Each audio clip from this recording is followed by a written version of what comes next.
बाजूला नाशिक शहरात मुसळधार पावसामुळे जनजीवन विस्कळीत झाले आहे। गंगापूर धरण 97% भरले असून गोदावरी नदीला महापूर आला आहे। गोदाकाठच्या गावामध्ये पूर परिस्थिती निर्माण झाली आहे। मात्र दुसऱ्या बाजूला नाशिक महानगरपालिकेच्या प्रभाग क्रमांक 9 मधील नागरिकांना भर पावसातही पिण्याच्या पाण्यासाठी अक्षरशः वणवण करावी लागत असल्याचे वास्तव समोर आले आहे। प्रभागातील संतप्त नागरिकांनी ज्येष्ठ नगरसेवक दिनकर पाटील, माजी नगरसेवक रवींद्र धिवरे आणि नगरसेविका भारती घोटेकर यांच्या समोर आपल्या व्यथा मांडत मनपा प्रशासनाविरोधात तीव्र नाराजी व्यक्त केली। नागरिकांच्या म्हणण्यानुसार गेल्या 4 महिन्यांपासून महानगरपालिकेचे अधिकारी जाणून बुजून वेळेवर पाणी सोडत नसल्यामुळे संपूर्ण परिसर पाणी टंचाईच्या विळख्यात सापडला आहे। यावेळी नागरिकांनी प्रश्नांचा भडीमार करत शहरात महापूर आला आहे, धरणे भरली आहेत, मग आमच्या नळाला पाणी का नाही असा संतप्त सवाल उपस्थित केला। किती वेळा बोलले, 10 वेळा बोलते, रोज बोलते, लाज वाटते मला, अण्णांना तुम्हाला त्रास द्यायला। कोण आहे तू सांगा बाबा, काय इथनं फोन लावती, मला फक्त फोन आवाज ऐकायचा होता। आहे का पाणीवाला साहेब? माझं अण्णांच्या बंगल्यावर चांगलं वाटतं का आम्हाला? बंगल्यावर नाव आहे अण्णांना, पब्लिक परेशान आहे। बोललेलं आहे माझ्या अण्णाची। अहो काय करता तुम्ही? पाचला सोडता, एका गल्लीत 6ला सोडता, 8ला बंद करता। सगळ्यांचे मतदान पडतात आणि पाणी नाही प्यायला आम्हाला। फोन केला आम्ही तरी सुद्धा पाणी नाही ना, म्हणजे अर्धा तासात पाणी गेलं, पाणी टेंबर गेले चालू करून देतात आणि नळाला दार पडली का लगेच लगेच बारीक होऊन जातं। कसं पाणी भरणार? चढेल असं तरी पाणी सोडायला पाहिजे। पाणी सोडतं म्हणता, पाणी सोडतात, ते 2-4 बादल्या भरत नाही तर पाणी जातं। एकेका कुटुंबात 9-10 माणसं, त्यांना तेवढं पाणी कुठून पुरणार आहे? तर दुसरी आपल्याकडे हापशाची सोय नाही, कशाची सोय नाही। पाणी असं सोडा की पाणी सगळ्या वरपर्यंत गच्चीवर वगैरे गेलं पाहिजे, वरच्या लोकांना पण पाणी मिळायला पाहिजे। अजून पाणी नाही आहे, आम्ही पाण्यावर इतकं हे झालेलं आहे। अण्णा तुम्हाला काय सांगू, राव भाऊ किती वेळ सांगता का? तुम्ही किती वेळ नळ पाहून गेले सांगा, तुम्ही पाहून घ्या, मग नुसते पाहून जायचं, पाहायला काय उपयोग नाही ना। तुम्ही पाणी जर सोडती नाही आहे तर आम्ही काय करायचं? आज आम्हाला पाण्याची सोय अजिबातच नाही, माहिती का? आमच्या गावात म्हातारी माणसं आहे, त्यांना कुठं घेऊन जायचं? आम्ही बाथरूमला पाणी लागतंय, आंघोळीला पाणी लागतंय, स्वयंपाकाला पाणी लागतंय, करायचं काय आम्ही? राव भाऊ किती वेळ झाले तुम्ही सांगा बरं? गल्ली तुमच्या घरी पाणी येतं तर तुम्हाला भरपूर झालं, लोकांनी काय करायचं? हा कोण करत, कोण ताटं पाणी सोडत होतं, ते किती पाणी येतं आम्हाला? तेच म्हणते तुम्हाला फोन करायचं लगेच टाका, तुम्ही लगेच यायचं आमच्यासाठी। मग आता पाणी का नाही आम्हाला? पाऊस येत नव्हता तर पाऊस येत नाही, आता पावसात एवढं नदी नाल्या एवढं वाहून राहिलं, धरण भरलं, मग पाणी नाही का? कशाला धुवायचं लोकांनी? यायला पाणी नाही, सगळं धुवायला पाणी नाही। भाडेकरी खोलाखाली गेले आमचे, भाडेकरी राहत नाही घरामध्ये, किंवा आम्ही राहणार नाही, आम्हाला पाणी नाही तर मग आम्ही कसं जगायचं? जेव्हा बिचारे देवले साहेबांना बोलायला जायचं, आम्हाला द्यायचं आम्ही, तुम्ही पगार घेता ना, पाणी का सोडत नाही?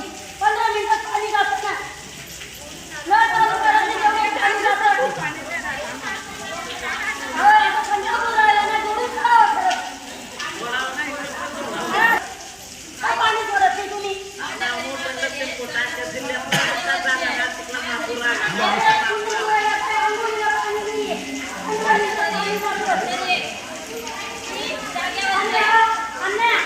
अजिबात टायमिंग नाहीये, 1 तास सोडा तुम्ही, 1 टाइम करा वाटत नाही, 1 टाइम करा पाणी, पण 1 तास तरी सोडा पाणी आम्हाला।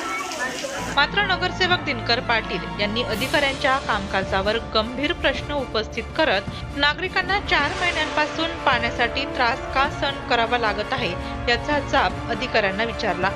खरं तर माझ्या प्रभागात जलशुद्धीकरण केंद्र संपूर्ण नाशिक शहराला पाणी जातं आणि तिथून पाणी यायला माझ्या इथं आत्ता 4 जलकुंभ येत आहे आणि त्या 4 जलकुंभाला ते काही कोणत्या लाईनवरून पाणी घ्यायचं नाही, मला वाटतं डायरेक्ट पाणी MBR वरून डायरेक्ट पाणी येतं, त्यामुळे कोणतीच अडचण नाही आहे। परंतु हा जो राऊत नावाचा जो जेई आहे, हा सगळा या ठिकाणी जे वालमन आहे आणि हे वालमनसुद्धा बरोबर ड्युटी करत नाही, कधी पाणी सोडता, 15-20 मिनटं पाणी सोडता। तुम्ही आपल्या सगळ्या भगिनींचं म्हणणं ऐकलं, त्याच्या चिडलं आहे, त्याला कारण आहे घरामध्ये पाण्याशिवाय होणारच नाही ना। बरी आजची नाही आहे, म्हणजे माझ्या अंदाजे 6 महिन्यापासून निवडणुका झाल्या त्याच्या आधी तर होताच प्रॉब्लेम, पण निवडणुका झाल्यापासून या अधिकाऱ्यांचं लक्ष नाही आहे. जर आज जेई आहे, जेईच्या हाताखाली माणसं आहे आणि हा माणूस काम करून घेत नाही. आता या ठिकाणी जे हे वालमन आहे, हे पाणी न सोडता, पण आता तुम्ही महिलांचं सगळं ऐकलं आहे, फक्त चालू करून देता आणि सोडलं तर मग रात्रभर कधी पाणी, रात्री बेरात्री हे वालमन पाणी सोडतात. आणि यांच्यावर अंकुश ह्या जेईचा पाहिजे, जेईवर अंकुश डेप्युटीचा पाहिजे, डेप्युटीवर एक्झिक्युटिव्हचा पाहिजे, एक्झिक्युटिव्हवर धारणकर साहेब आहे. यांनी एकमेकाशी चर्चा करून खरे हे प्रश्न सोडवले पाहिजे. मी पावसाळा चालू असताना एक भगिनी अतिशय चांगलं बोलली, बहिष्करता की धरणं भरले असताना नद्या नाल्या वाहत आहे, महापूर जर नद्यांना आले मग आता पाण्याचा का प्रश्न निर्माण होतो. दररोज हा माणूस काहीतरी कारण सांगतो, माझ्याकडे एवढे अर्ज आहे, एवढे अर्ज आहे, साहेबांना दाखवले मी, आता आमच्याकडे प्रूफसह बोलतो.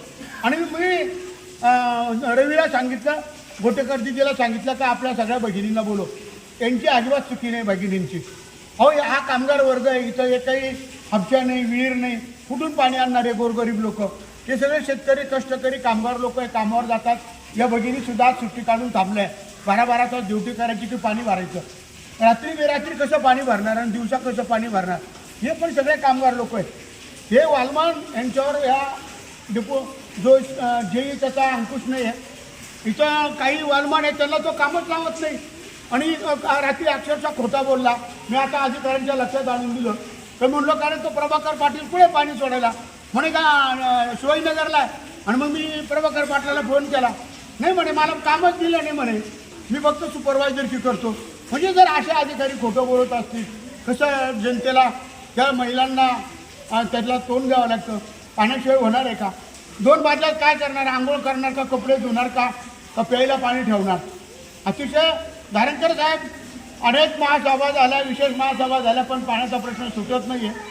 तो सुटण्यासाठी काही मोठी गोष्ट नाही, वालमान लोकांनीच काम केलं पाहिजे. आणि तुमचा जेई, डेप्युटी, एक्झिक्युटिव्ह आणि तुमच्या याच्यावर नियंत्रण पाहिजे. आता समजा तो प्रभाकर पाटील जर म्हणतो मला वाल सोडता येत नाही, तुम्ही सांगा 50,000 रुपये पगार घ्यायचा आणि काम करायचं नाही म्हणल्यावर कसं काय होणार हो. आणि कोणत्याच अधिकाऱ्याला पाणी पुरवठ्याचं काम नको आहे, प्रत्येकाला बांधकाम पाहिजे, जिथं पैसे खायला मिळतील तिथं यांना ड्युट्या पाहिजे. हां, ही कोणती पद्धत आहे? नागरिक कर भरतात. आज मला खरोखर यांच्या सगळ्यांच्या चुकीमुळं माझा मुलगा आज ॲडमिट आहे, 15 दिवस होऊन गेले. अमोल पाटील फक्त ड्रेनेजचं आणि पाणी पुरवठ्याचे कामं चालू होते, तिथं तो काम करून घ्यायला गेला आणि रात्री 12 वाजेला त्याला लागलेलं. आज त्याची 3 ऑपरेशन झाले. आम्ही इतकं सगळं कुटुंब आमचं डिस्टर्बमध्ये आहे, तरी पण मला एक काम करावं लागतं. 92 पासून हे बहिणी, माझ्या भगिनी आम्हाला निवडून देतात आणि त्यांचं काम करणं, त्यांना मदत करणं आमचं कर्तव्य आहे. राहू दे रे. तर म्हणून माझी विनंती धारणकर साहेब, तुम्हाला सांगावं लागणार आहे का असं जर अधिकारी असं, हा कामचुकार अधिकारी आहे, खोटा बोलतो. जर त्या वालमनला ड्युटी दिली नाही तरी तो म्हणतो, आणि वालमन म्हणतो नाही मी ड्युटी नाही करीत, आम्हाला रात्री म्हणतो मी ड्युटी करतो. हे असं बरोबर नाही. तर तुम्ही चांगले वालमन ह्या लोकांकडून काम करून घ्या, माझ्या भगिनीला पाणी द्या. माझी एवढी विनंती. जर तुम्ही ऐकलं नाही, 2 दिवसात जर असा फरक पडला नाही तर मी तुमच्या दालनात येऊन, दालनातून आम्ही 4 नगर शोक मी जनतेला नाही आणणार. आणि तुम्ही जोपर्यंत पाणी देणार नाही मी तुला बसून राहील, तुमच्या दालनामध्ये बसेल मी. आणि तुम्हाला माहिती, मला उपोषण नवीन नाही, मी तळागाळातला आणि लोकांमध्ये जाऊन काम करणारा कार्यकर्ता आहे. मी तिथून उठणार नाही.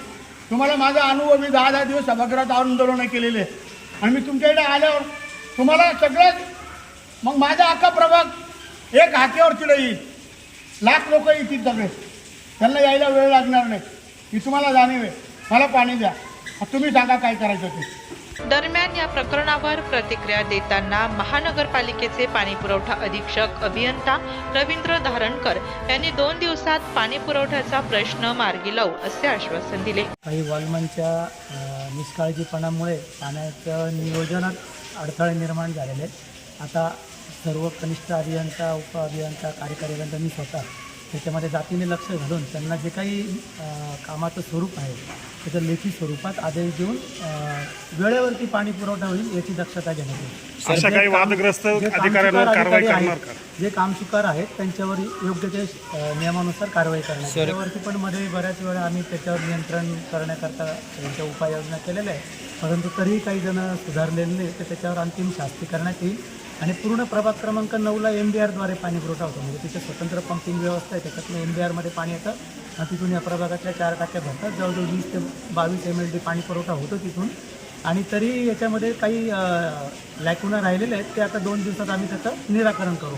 वॉलमनच्या बाबतच्या सर्व तक्रारी प्रभाग क्रमांक 9मध्ये आहेत, तर त्याच्यावरती आता लवकरच आजच्या आज उपाययोजना होऊन उद्यापासून त्याचं निराकरण होईल याची दक्षता घेण्यात येईल. त्यांनी अंतर्गत व्यवस्थेमध्ये काही बदल केला होता, आता परत तो पूर्ववत करण्यात येईल. जे स्थानिक आहे तिथले वॉलमन आहेत त्यांना तिथे नेमण्यात येईल आणि जो काही दुसरीकडून आलेला त्याला अन्य ठिकाणी नेमणूक देण्यात येईल. आता प्रश्न असा निर्माण झाला आहे की एका बाजूला नाशिक शहर महापुराने वेढलेले असताना दुसऱ्या बाजूला प्रभाग क्रमांक 9 मधील नागरिकांना पिण्याच्या पाण्यासाठी संघर्ष का करावा लागतोय, अशीच काहीशी परिस्थिती संपूर्ण सातपूर शहरात असून प्रशासनाची आश्वासने प्रत्यक्षात कधी उतरतील त्याकडे आता नागरिकांचे लक्ष लागले आहे.